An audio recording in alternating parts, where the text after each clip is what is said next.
Hello and good morning everyone. तो आइए आज से क्लास स्टार्ट करते हैं।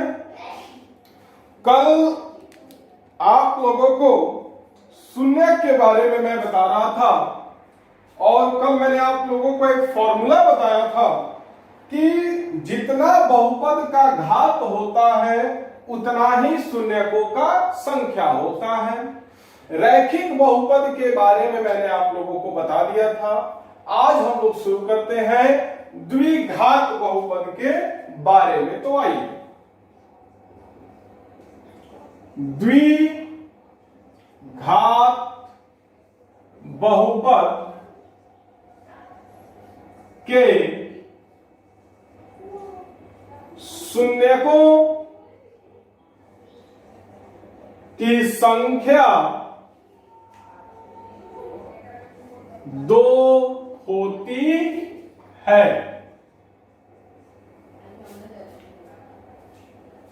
द्विघात बहुपद के शून्य द्विघात बहुपद के शून्य अल्फा तथा बीटा होता है। तो चलिए इस चीज के बारे में कल मैंने आप लोगों को बताया था, इसको अल्फा कहते हैं। ऐसे कर दो, इसको क्या कहेंगे? अल्फा कहेंगे। कैसे कर दो? ऐसे कर दो, क्या कहेंगे? अल्फा कहेंगे। उसके बाद बी लिख करके नीचे वाले को थोड़ा सा खींच दो। बी लिख दो, मान लो तुमने बी लिख दिया, नीचे वाला को थोड़ा सा खींच दिया। बी लिख दो, फिर से मैं बोल रहा हूं, बी लिख दो और नीचे वाले को थोड़ा सा खींच दो। इसको कहते हैं बीटा। क्या कहते हैं?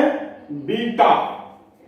तो इसको अल्फा कहते हैं और इसको बीटा कहते हैं। जैसे कि कल रैखिक बहुपद पढ़ाते वक्त मैंने आप लोगों को बताया था कि रैखिक बहुपद के शून्यकों की संख्या 1 होती है। क्यों? क्योंकि रैखिक बहुपद के परिभाषा के अनुसार वैसा बहुपद जिसमें बहुपद का घात 1 हो उसे रैखिक बहुपद कहते हैं।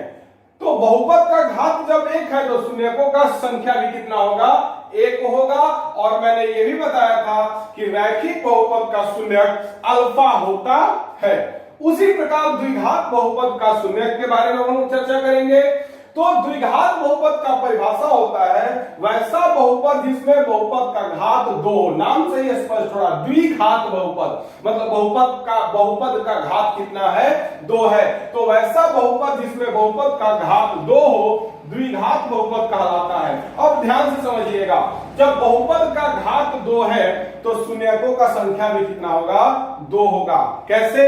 तो ऐसे द्विघात बहुपद का घात जितना होता है उतना ही शून्यकों का संख्या होता है। कल मैंने आप लोगों को लिखवाया भी था, शून्यकों की संख्या बराबर बहुपद का घात। तो द्विघात बहुपद का घात 2 होता है तो शून्यकों का संख्या भी 2 होगा। कौन कौन? तो द्विघात बहुपद के शून्यक अल्फा तथा बीटा होता है। आइए एग्जाम्पल के माध्यम से इसको समझा जाए। तो चलिए ध्यान दीजिएगा।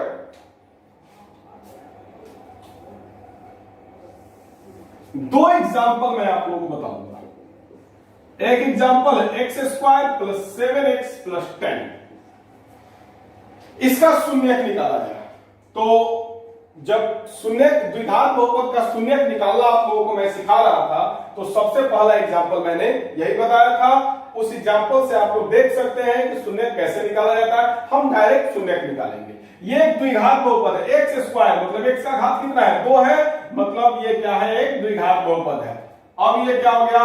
द्विघात समीकरण हो गया। मतलब इस द्विघात बहुपद का हम लोग क्या करेंगे?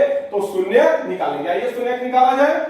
तो शून्यक निकालने के लिए बीच वाले को दो भागों में तोड़ना पड़ता है। तो तोड़ेंगे x² + 2x + 5x + 10 = 0। अब x कॉमन ले लेंगे, ये दोनों में से x कॉमन ले लेंगे तो यहां पर x बचेगा और यहां पर 2 बचेगा। अब इन दोनों में से 5 कॉमन ले लेंगे तो यहां पर x बचेगा, यहां पर 2 बचेगा। पिछली क्लास में मैंने इसके बारे में काफी डिटेल से आपको बताया है, आप देख सकते हैं। अब ब्रैकेट के अंदर सेम हो गया तो इसको एक बार लिखेंगे और ये दोनों को एक साथ लिखेंगे। तो x प्लस 5 और x प्लस 2 इक्वल टू 0, या x प्लस 5 इक्वल टू 0 या x प्लस 2 इक्वल टू 0। इसीलिए x इक्वल टू -5, इसीलिए x इक्वल टू -2। तो देखिएगा इस द्विघात बहुपद में जब हम लोगों ने इस द्विघात बहुपद को सॉल्व किया तो x का दो ठो मान आया, एगो मान है -5 और एगो मान है -2। मतलब इस द्विघात बहुपद का कई गो शून्य हुआ, दो ठो। कौन कौन? तो -5 और -2। तो इसको कहेंगे अल्फा और इसको कहेंगे बीटा। तो लिखेगा आता अल्फा बराबर -5 तथा बीटा बराबर -2 आंसर। तो अल्फा और बीटा क्या होता है आप लोग समझ गए। द्विघात बहुपद के शून्यकों की संख्या 2 होती है, तो जो पहला शून्यक होता है उसको हम लोग अल्फा कहते हैं और जो दूसरा शून्यक होता है उसको हम लोग बीटा कहते हैं। ये द्विघात बहुपद को जब हम लोगों ने सॉल्व किया तो इस द्विघात बहुपद का दो शून्यक आया है, एक -5 और एक -2। तो इसको कहेंगे अल्फा, मतलब अल्फा बराबर -5, और इसको कहेंगे बीटा, मतलब बीटा बराबर -2। एक एग्जांपल से मजा नहीं आया, आपको आया हो नहीं आया, हमको नहीं आया। एक और एग्जांपल आइए, x स्क्वायर -36, ये भी एक द्विघात बहुपद है। x का घात क्या है? 2 है। यहां पर x का घात क्या है? तो x दिखाई ही नहीं दे रहा है, तो अगर दिखाई नहीं दे तो घात क्या होता है? 0 होता है। अगर चर दिखाई नहीं दे इसका मतलब चर का घात क्या होता है? 0 होता है। पिछली क्लासेस में मैंने आपको बताया भी है। तो यहाँ x का घात 2 है, यहाँ x का घात 0 है, मतलब बहुपद का घात क्या हो गया? ये जो बहुपद है इस बहुपद का घात हो गया 2, मतलब कि ये क्या है? द्विघात बहुपद है। आइए इसका शून्यक निकाला जाए। तो शून्यक निकालने के लिए सबसे पहले समीकरण में बदलना है, हमने समीकरण में बदल दिया। अब आगे बढ़ते हैं, या एक्स स्क्वायर 36 इधर माइनस में, इधर आएगा तो प्लस में हो जाएगा। एक्स स्क्वायर बराबर 36, एक्स स्क्वायर बराबर 36। अब स्क्वायर इधर से इधर आएगा तो रूट बनाता है, आप लोगों को पता है, इस पर चर्चा भी हुआ है। तो जब स्क्वायर एलएचएस से आरएचएस में आया, मतलब इस साइड से इस साइड आया, तो क्या बनाया? Plus minus root. क्या बनाया? Plus minus root. तो इसीलिए x बराबर, या x बराबर प्लस माइनस रूट अंडर 36। तो 36 जब रूट से बाहर निकलेगा तो कितना हो जाएगा? 6 हो जाएगा। कितना हो जाएगा? 6 हो जाएगा। तो लिखेगा इसीलिए x बराबर 6 लिखे, इसका मतलब +6, प्लस माइनस 6 यहां है, या -6। यहां पर 6 लिखने का मतलब क्या? +6 या -6। तो अगर प्लस का चिन्ह नहीं भी लिखेगा तो प्लस का ही चिन्ह होता है। तो इसीलिए x बराबर 6 या -6। यहां भी इस द्विघात बहुपद का शून्य कितना आया? 2 को आया। कौन कौन? एक 6 और एक -6। 6 कहने का मतलब +6 और एक -6। तो इसको कहेंगे अल्फा। तो लिखेगा आता अल्फा बराबर 6 तथा बीटा बराबर -6। क्लियर? अतः अल्फा बराबर 6 तथा बीटा बराबर -6। यह द्विघात बहुपद है, इसका दो ठो शून्य का आया, तो पहले शून्य को अल्फा कहेंगे, मतलब अल्फा बराबर 6, और दूसरे शून्य को बीटा कहेंगे, मतलब बीटा बराबर -6। तो फिर से मैं आपको बोल रहा हूं, शून्यकों की संख्या बराबर बहुपद का घात। द्विघात बहुपद मतलब बहुपद का घात कितना होगा? 2 होगा। तो जब बहुपद का घात 2 होगा तो शून्यकों का संख्या भी 2 होगा। कौन कौन? तो द्विघात बहुपद का शून्य कौन कौन होता है? अल्फा और बीटा। अल्फा और बीटा। मैंने इस द्विघात बहुपद का शून्य निकाला, ये अल्फा हो गया, ये बीटा हो गया। यानी इस द्विघात बहुपद का ही मैंने शून्य निकाला, ये अल्फा हो गया, ये बीटा हो गया। वीडियो को पॉज करके उतारो।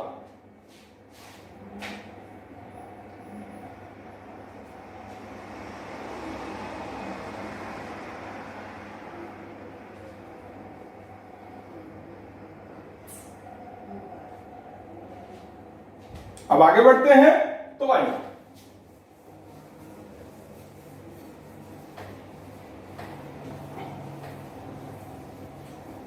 तो अब हम देखेंगे शून्यकों तथा गुणांकों के बीच का संबंध।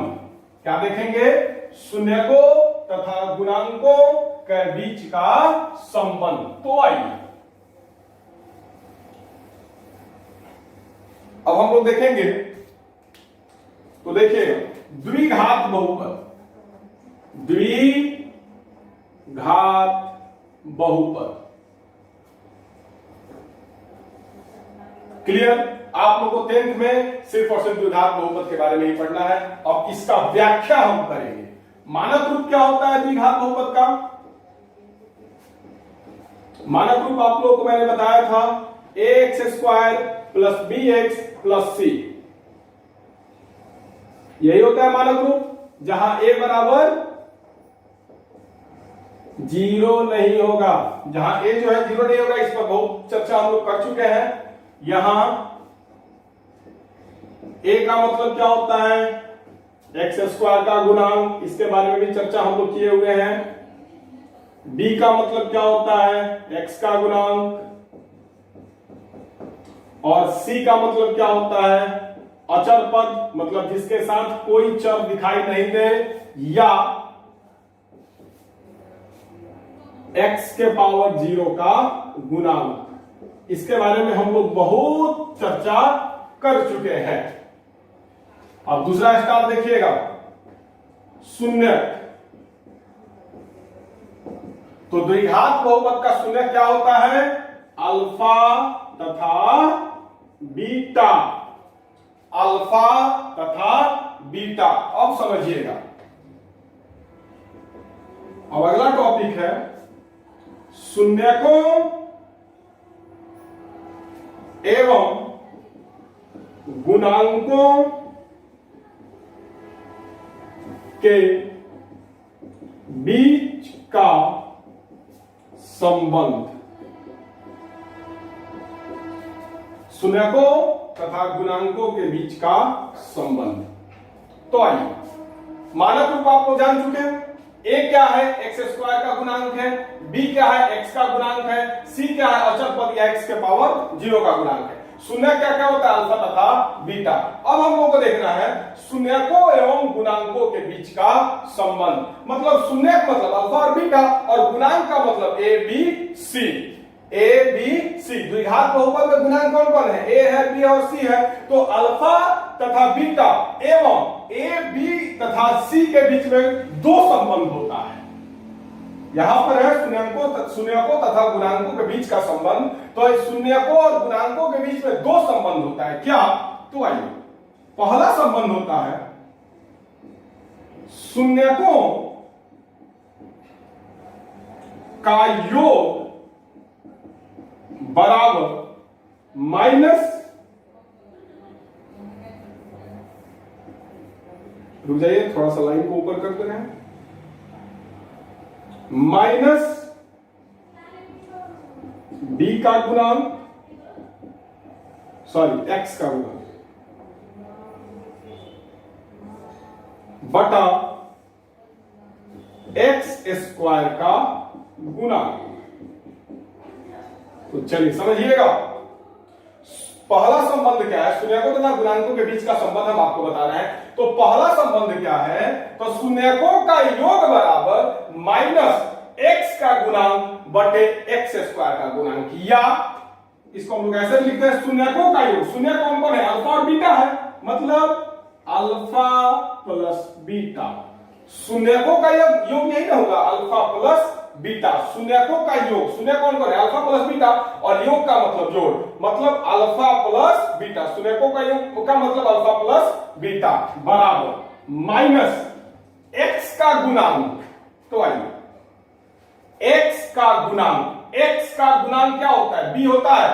तो माइनस ब्रैकेट में b बटा x² का गुणांक, x² का गुणांक a होता है।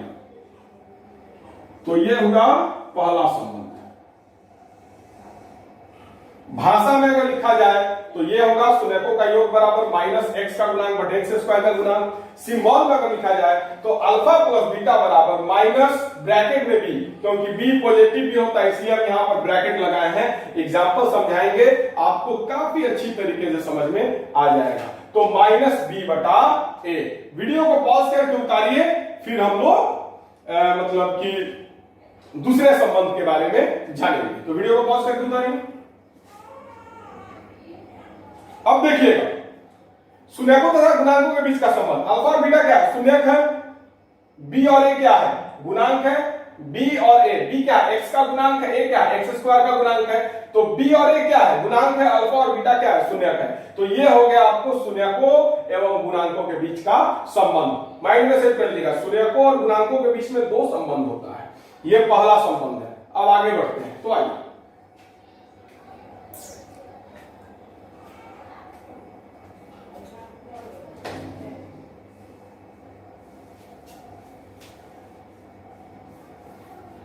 अब दूसरे संबंध के बारे में हम लोग देखेंगे। तो दूसरा संबंध होता है, शून्यकों और गुणांकों के बीच में दो संबंध होता है द्विघात बहुपद में। द्विघात बहुपद में शून्यकों और गुणांकों के बीच में दो संबंध होता है। पहला संबंध होता है शून्यकों का योग बराबर माइनस एक्स का गुणांक बटे एक्स स्क्वायर का गुणांक, या उसको कहते हैं अल्फा प्लस बीटा बराबर माइनस बी बाई ए। दूसरा संबंध होता है शून्यकों का गुणनफल बराबर अचर पद बटे एक्स स्क्वायर का गुणांक। दूसरा संबंध क्या है? तो शून्यकों का गुणनफल, मतलब अल्फा और बीटा क्या है? शून्यक है, इसका गुणनफल, ये डॉट में दे रहा हूं, ये डॉट का मतलब गुना, अल्फा गुना बीटा लिखो या अल्फा डॉट बीटा लिखो। इस डॉट का मतलब ही गुना ही होता है। 11th में जाओगे तो इसके बारे में विशेष पढ़ना है, डॉट प्रोडक्ट क्रॉस प्रोडक्ट, तो 11th में देखा जाएगा। अभी आप इतना ही डाल लीजिए, ये डॉट का मतलब गुना होता है। तो शून्यकों का गुणनफल मतलब अल्फा और बीटा क्या है? शून्यक है, तो अल्फा गुना बीटा, ये शून्यकों का गुणनफल हो गया। अल्फा गुना बीटा बराबर अचर पद, अचर पद को सी कहते हैं, सी बटा एक्स स्क्वायर का गुणांक। एक्स स्क्वायर का गुणांक क्या होता है? ए। यही दो संबंध है शून्यकों एवं गुणांकों के बीच में।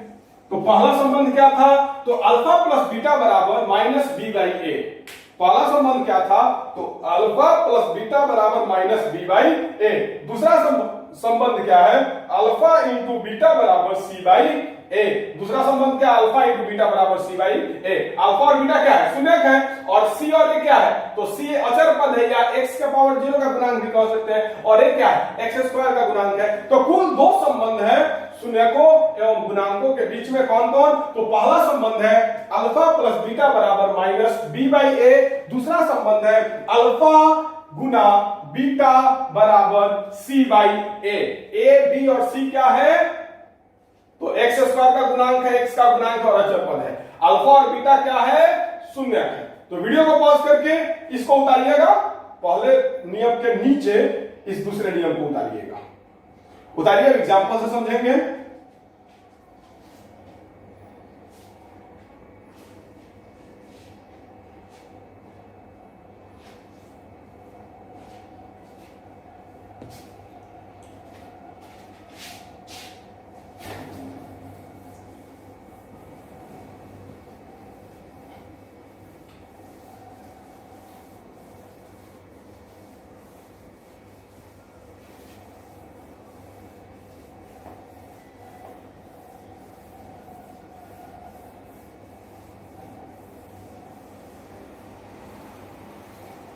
अब अगले प्रश्न को ध्यान से समझिएगा। प्रश्न है x square plus 7x plus 10 का शून्य निकालें एवं शून्यकों तथा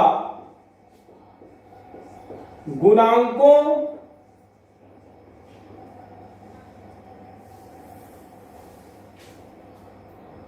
शून्यकों तथा गुणांकों के बीच के संबंध को सत्यापित करें, सत्यापित करें। क्वेश्चन क्या है? तो एक द्विघात बहुपद दिया हुआ है, इस द्विघात बहुपद का शून्यक निकालना है एवं शून्यकों तथा गुणांकों के बीच के संबंध को सत्यापित करें। मतलब शून्यकों और गुणांकों के बीच में मैंने अभी थोड़ा देर पहले आपको जो दो ठो संबंध बताया था, उस दोनों संबंध को भी दिखाना है, सिद्ध करके दिखाना है, उस दोनों संबंध को भी सिद्ध करके दिखाना है। तो आइए दिखाते हैं। अब चलिए एकदम ध्यानपूर्वक हल। X square plus 7x plus 10। तो सबसे पहला काम क्या है? शून्यक निकाले। ये जो द्विघात बहुपद दिया हुआ है, द्विघात बहुपद का शून्यक निकालना है। तो इसका शून्यक तो कितना बार निकला? ये शून्यक एक बार और निकाल दिया जाए। तो पहला काम शून्यक निकालना है। तो आइए शून्यक निकाले। बराबर 0 या x square plus 2x plus 5x plus 10 equal to 0 या x कॉमन ले लिए तो x प्लस 2, 5 कॉमन ले लिए तो x प्लस 2 इक्वल टू 0 या x plus 5 into x plus 2 equal to 0 या x प्लस 5 इक्वल टू 0 या x प्लस 2 इक्वल टू 0। इसीलिए x इक्वल टू -5, इसीलिए x इक्वल टू -2। क्लियर? तो लिखेगा इसीलिए अल्फा बराबर -5 तथा बीटा बराबर -2। उसके बाद लिखेगा यहां। तो आधा काम हम लोग कर लिए। क्वेश्चन बोल रहा था कि x square plus 7x plus 10 का शून्यक निकाले। शून्यक हम लोगों ने निकाल लिया। अल्फा बराबर -5 आ गया, बीटा बराबर -2 आ गया। दो शून्यक होता है अल्फा और बीटा, तो अल्फा और बीटा हम लोगों ने दोनों को निकाल लिया। उसके बाद लिखेगा यहां a बराबर, तो मानक रूप क्या होता है? ax square plus bx plus c, यही ना होता है मानक रूप। और यहां पर द्विघात बहुपद क्या है? x square plus 7x plus 10, यही ना द्विघात बहुपद। तो a बराबर कितना है? कुछ नहीं है, तो a बराबर 1 कॉमा b बराबर कितना है? तो b बराबर 7 तथा c बराबर, तो c बराबर कितना है? 10। क्लियर? तो यहां इस द्विघात बहुपद में a बराबर 1 है, b बराबर 7 है तथा c बराबर 10 है। अब आगे बढ़ते हैं।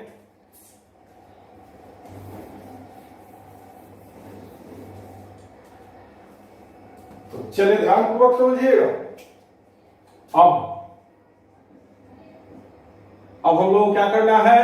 तो शून्यकों तथा गुणांकों के बीच के संबंध को सत्यापित करें। मतलब शून्यकों और गुणांकों के बीच में हम जो संबंध आपको बताए हैं उसको प्रूफ करना। तो लिखेगा अब पहला संबंध क्या होता है? तो पहला संबंध होता है अल्फा प्लस बीटा बराबर -b/a। पहला संबंध यही होता है। ठीक, अभी थोड़ा देर पहले आपको बताया है पहला संबंध क्या होता है। तो अल्फा प्लस बीटा बराबर -b/a। अब लिखेगा या अल्फा कितना है? -5 है, तो लिखिए अल्फा बराबर -5 प्लस बीटा कितना है? -2 है, बीटा कितना है? -2 है। तो आइए -2। अल्फा कितना था? इसको ब्रैकेट में कर दो, तुम लोगों को फायदा करेगा। तो अल्फा कितना था? -5 प्लस बीटा कितना था? -2 बराबर माइनस बी कितना है? 7 है बाई ए कितना है? 1 है। क्लियर? अल्फा बराबर -5, बीटा बराबर -2। आप उसके बाद क्या? -b। तो b कितना है? 7 है, तो माइनस ब्रैकेट में b, तो b है 7, तो 7 लिख दो अब बटा a कितना है? 1 है। अब इसको आगे सॉल्व करते हैं। या -5 प्लस -2 क्लियर बराबर 7/1। क्लियर? इसीलिए -5 -2 -7 बराबर बटा 1 तो सब में रहता है, तो -7 बराबर -7 आ गया, मतलब अल्फा प्लस बीटा बराबर -b/a, ये दोनों यहां पर बराबर हो गया। प्रूव्ड। सत्यापित हम लोग कर दिए, पहले संबंध को सत्यापित किए, अब दूसरे संबंध को सत्यापित करना है। तो अब आइए यहां पर आप एक काम करो, पहले वीडियो को पॉज करके उतारो तो अच्छा से, वीडियो को पॉज करके उतारो।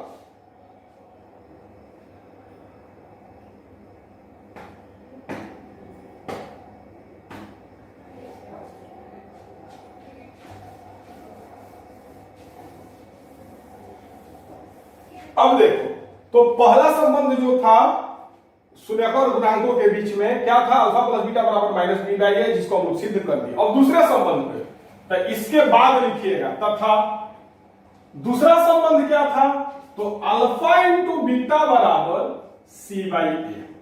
दूसरा संबंध यही था, अल्फा इंटू बीटा बराबर c/a। दोनों संबंध को सिद्ध करना है। यहां पर बोल रहा है शून्यकों तथा गुणांकों के बीच के संबंध को सत्यापित करें। तो पहला संबंध जो था अल्फा प्लस बीटा बराबर -b/a, उसको हम लोग सिद्ध कर दिए।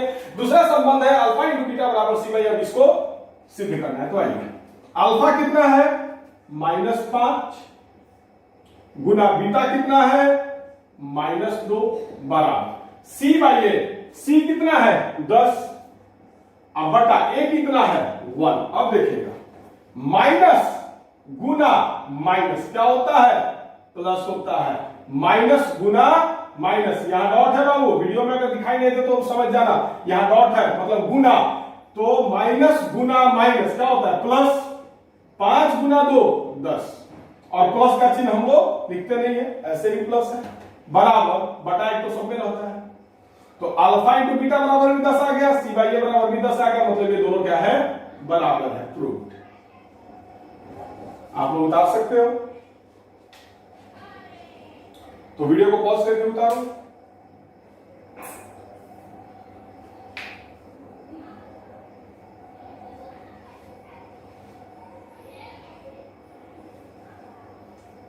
तो चलिए, एक एग्जांपल से मैंने आपको समझाने की कोशिश किया कि शून्यकों और गुणांकों के बीच के संबंध को कैसे सिद्ध किया जाता है, कैसे सत्यापित किया जाता है, ये मैंने आपको समझाने का कोशिश किया। उम्मीद करते हैं आपको समझ में आ गया होगा। अगर नहीं समझ में आया हो तो कोई चिंता की बात नहीं है, कल से एक्सरसाइज 2.2 का पहला नंबर क्वेश्चन शुरू किया जाएगा। मतलब कल से एक्सरसाइज 2.2 शुरू किया जाएगा।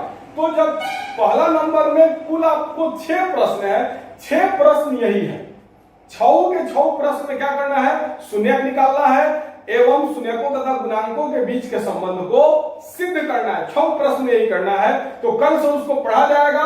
तो कल अगर आज आपको समझ में नहीं आया होगा तो कल से जब उसको बनाया जाएगा, ढेर सारा 2-4 एग्जाम्पल हम लोग जब समझेंगे इस पर, तो काफी अच्छी तरीके से समझ में आएगी, इसकी गारंटी मेरी है। तो आज का क्लास यहीं पर समाप्त करते हैं। अच्छे से पढ़िए, वीडियो को बैक कर करके समझिए कि मैं आपको समझाना क्या चाहता हूं। इसके बावजूद अगर कोई दिक्कत हो तो कॉल करें, व्हाट्सएप पर मैसेज करें, मैं आपसे वादा करता हूं कि आपका दिक्कत मैं सॉल्व करूंगा। तो बहुत बहुत धन्यवाद, आज के लिए इतना ही।